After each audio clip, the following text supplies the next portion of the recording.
If you really sit there and think about it, locals is kind of a strange experience. You might have someone who topped a YCS like 6 years ago, and then playing against them is someone who's playing Horror Stun and has only been playing the game for like 3 weeks. Obviously you have the one tricker who's been playing heroes for like ever. Then there's somebody who just smells bad. That's it.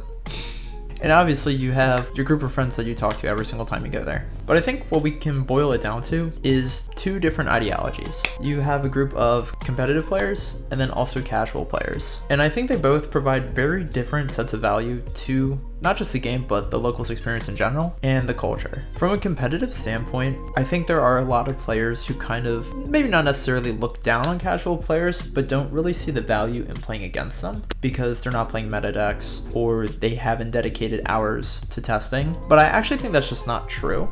You gain a lot different value practicing at locals than you do than just testing online. Testing online definitely helps you develop your technical play, as well as just like familiarity with decks in general, understanding different play patterns. That's like an extremely important skill set that if you want to be competitive, like obviously you have to develop that. That's not exactly what you get at when you go to locals for the most part. The value at locals is that you play against a bunch of people that you're not used to playing against, unless they go there all the time obviously, against decks that you don't know about, because people love rogue decks, myself included. And I think most importantly, you get to develop your table etiquette and really learn how to read people well. If you spend most of your time online testing against the same like 3 decks, and then you go to a tournament and then you don't play against any of those decks, it's still meaningful testing, but it's not as good as learning to adapt on the fly and learn how to play against a bunch of different stuff. So even though when you go to locals and you're playing against someone who's playing stun, they don't even know what their deck does, but you can still find value in that by learning how to play into back row, learning if your deck has an out to certain cards that you might have not have thought about before, and whether it's relevant or not. And in terms of table etiquette, you can see how they react, their facial inflections, if they look nervous or not, if they're second guessing certain things. It's a lot easier to tell in real life than it is online. There's also stuff like watching them side deck, see how many cards they're siding out, and things of that nature. It's all those things that I think can be valued to competitive players by playing against casual players. On the flip side, from a casual player's perspective, I don't think locals is that good of an experience for them. Generally speaking, casual players probably want to spend less money and less time on the game because for them it's just like a fun and social thing to do, which is super valid. And I don't really see a lot of value in bringing your pet deck that's like objectively worse into the meta decks and then losing 3 or 4 rounds in a row that you spent $10 in the tournament to enter. And I think it would be okay if, mechanically speaking, in the game, a lot of times you got to play even though you lost. Typically in Yu-Gi-Oh! Especially with rogue decks, you're just going to get hand trapped out of the game to the point where you just can't even play. And that probably feels really bad. From a competitive player's perspective, it feels easy to assume that there's value in a casual player beating a competitive player in a match because then there's some sort of validation, but not everybody cares about that. It's less about winning and more about getting to play with your favorite cards, I think, for casual players.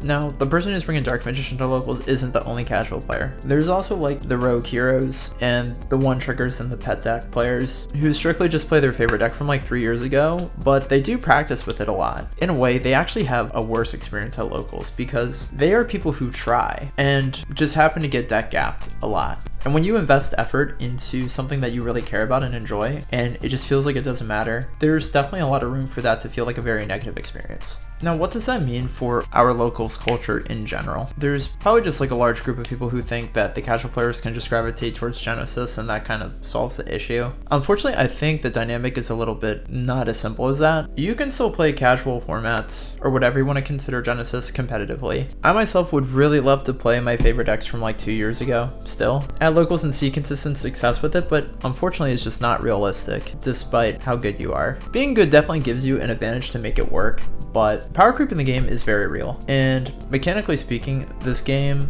will never benefit anyone from playing older decks. The easy answer that doesn't actually work is that everyone at locals just agrees to play mid decks and no one does anything unfair, but it's just not going to happen. Unfortunately, I don't really think there's a real solution to bridging the gap between casual players and competitive players, aside from developing personal relationships with each other and maintaining friendships at locals, as corny and cliche as that sounds. But if you think about it, what feels worse? Losing to your friend who's playing some Floodgate deck, or losing to some rando at a YCS 100 miles away from your hometown who's playing the same deck? Something about that personal relationship that you develop at locals with other people really makes the game more enjoyable.